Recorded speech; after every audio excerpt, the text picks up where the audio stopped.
It's time to put this all together and make a slightly more interesting example of inheritance to do something that's starting to get a little bit more useful. Do you remember the simple grid example that we looked at, I think, just last milestone? It let us define a very simple grid world where we could move around in the grid, and it used the callback to let us move through the world. If you remember, we didn't actually explicitly store the grid. Instead, we only explicitly stored where we were in the grid. The grid was a size of dim by dim, in other words, had a dimension of 5 units. The callback took the input and called a move method that was based on what they typed in, and then we used this dictionary to convert what they typed in into a vector for how much we moved. We then defined a move method to take that vector and change the location of the creature, me. And we had a description string that generated a grid of characters. We printed dash followed by space for each empty cell and an asterisk for where we were. All right, now what I want to do is extend this to explicitly store the grid. And the reason is, what I want to store in each grid is an instance of a class where we could actually use inheritance to have different kinds of classes to represent different cell types. So we'll start off by making a simple grid of cells. We're all the same. And then what we're going to get to is have a subtype of cell called food, which will behave a little bit differently. But the nice thing about it is we can put most of the work into defining our cell types and not have to make a lot of change to our code that runs all of this. And we won't have to have any knowledge of how food works in our code that runs this. All right, so let's start by defining a simple cell class. And what cell is going to do is simply store actually it's not going to have any instance variables at all, so we don't even need a constructor. What it's going to do is define a description string to print itself out, which is going to just be that dash. So let's go ahead and print out that description string, and it will return a simple dash. All right, that's our cell, not too hard. Now what we want to do is define in our initialization a method to create the grid. So we're going to go ahead and start off with a grid, and rather than put all the code right in the constructor because it's actually going to be a bit of effort, let's call a method to do it. We'll call it, say, gen grid. We'll need to call that on ourself. Now we can go ahead and define this method. Define gen grid. And what I want gen grid to do is to create a two-dimensional array of cells. Okay, well, so we will start by, well, actually right now that's all we're going to do is we're going to generate grid of cells. And so we will define a variable inside of here, just that we build up, which is going to start off being a list, and it will be a list of lists. So it will contain dim rows, where each row will contain a list of dim cells. So what we want to do is iterate for each row, for row num in range of dim. Now remember, dim, if we look up here, is a class variable. It's not defined inside of a method. It doesn't say self.dim. So the syntax for accessing a class variable is the class name, simple grid, dot the class variable. Okay? Now for each row, what we want to do is generate a list of cells. So we'll make a new row, which is an empty list.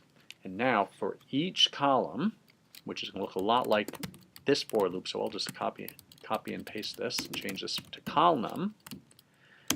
For each column, we're going to make a new cell and add it to row.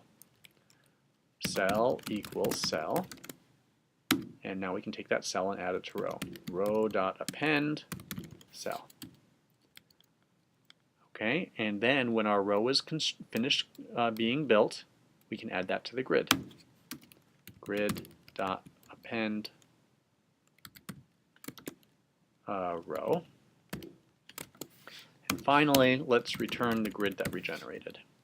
All right, and here we go. In our constructor, we call genGrid and assign that to our grid. So this is all pretty straightforward so far. Now, how do we use this grid?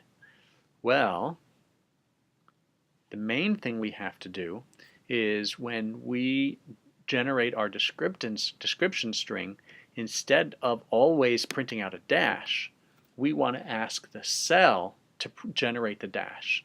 Even though right now it's going to do the same thing, the key idea that we're getting to is that when we have different kinds of cells, they might print out different kinds of representations. So what we'll do is we've got the row num and column num, we can access that directly. We get the grid, and we ask for the particular cell at row num and column num, because we've got a two-dimensional data structure represented by a list of lists.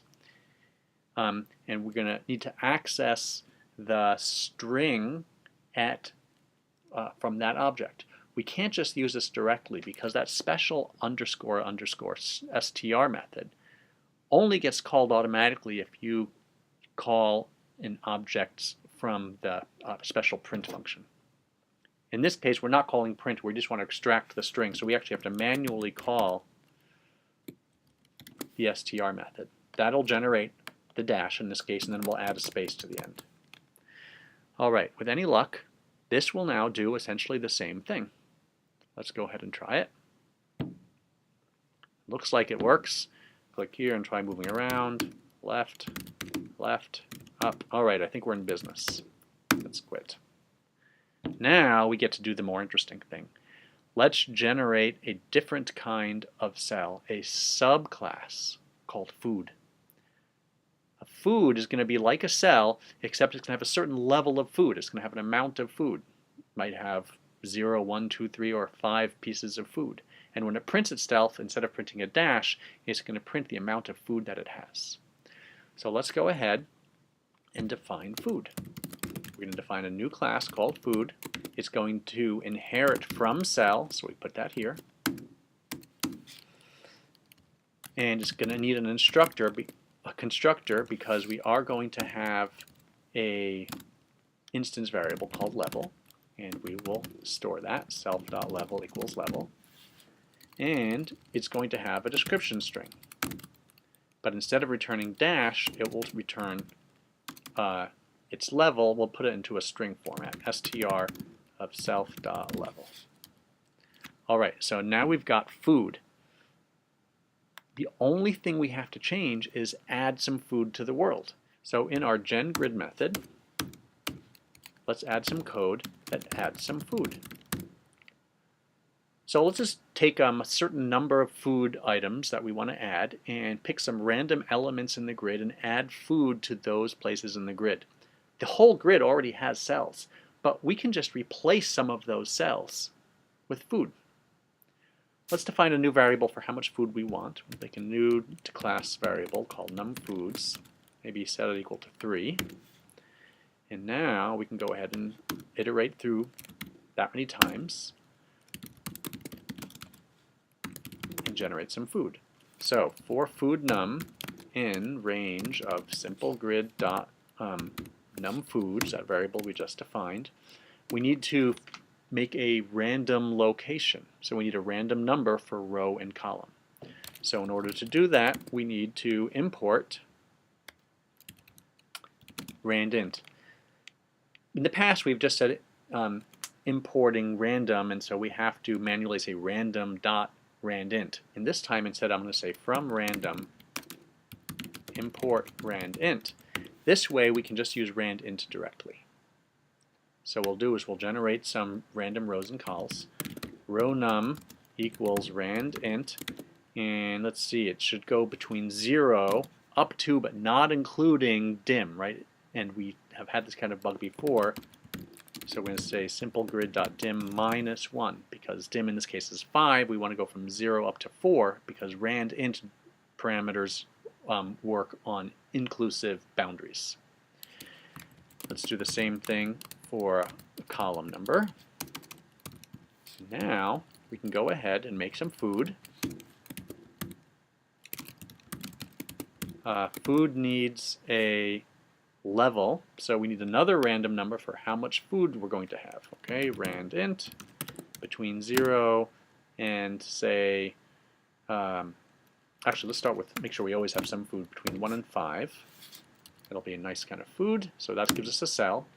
And now what we'll do is we will take our grid and just insert this food at the location we just generated. So grid of row num of column num equals food.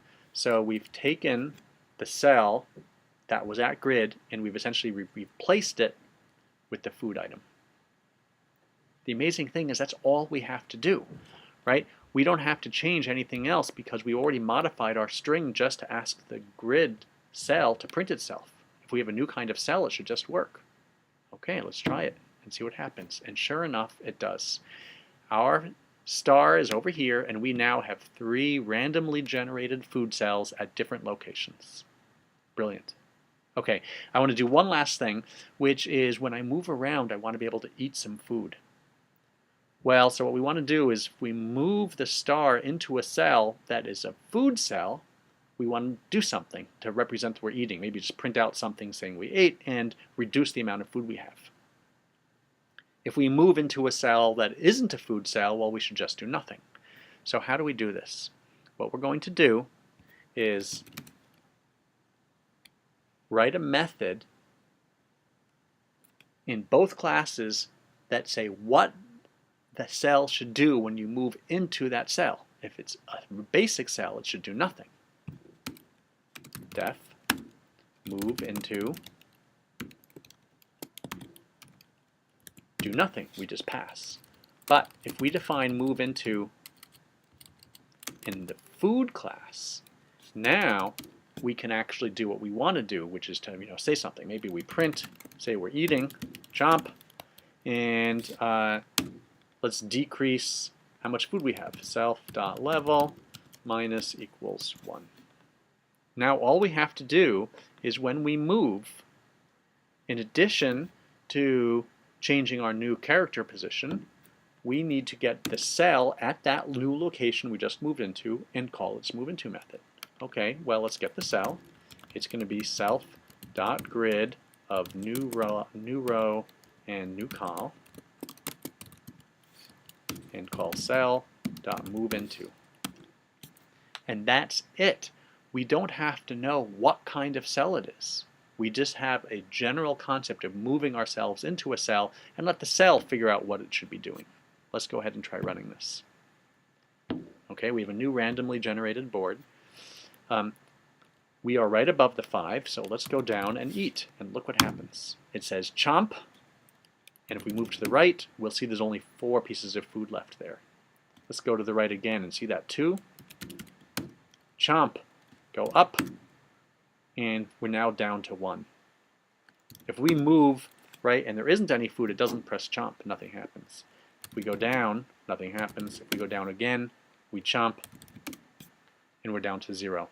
I actually noticed that there's a bug, which is if we went back up, we would probably get down to -1 foods. We really should have been more careful about eating and make sure we only eat if there is food. But I think that's good enough for now.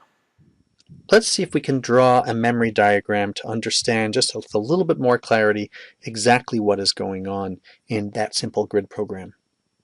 When we go ahead and define our grid by saying G equals simple grid,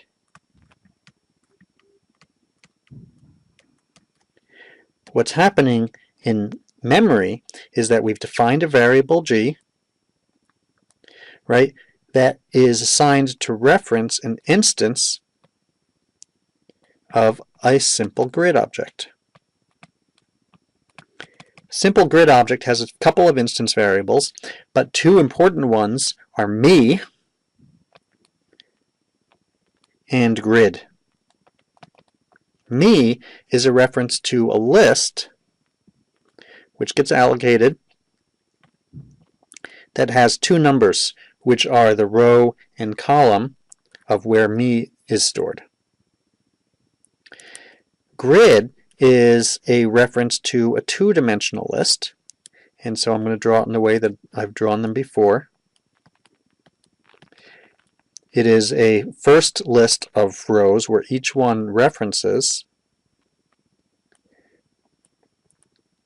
a list of cells. And I'm not going to draw all of these, but this is the basic idea, right? And now each of these elements in this list references a cell. So some of them are going to reference cell types,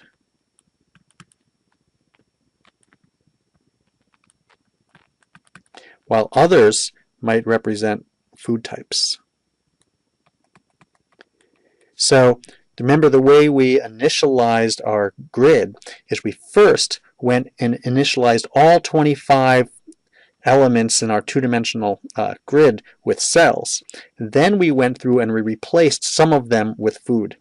So for example, one of these might initially have been pointing to cell. And then when we said self.grid, say of 0, 1 equals a new food, well, self.grid references this. Self.grid, sorry, I didn't draw this right, of 0, 1 references the first row, 0, 1, and the second column. So this whole thing here references this cell in this list. And what we're doing is we're assigning to that a reference to a newly allocated food instance. So this used to be pointing to this cell. Instead, that's going to get erased, and this item is going to get pointed to a new food cell.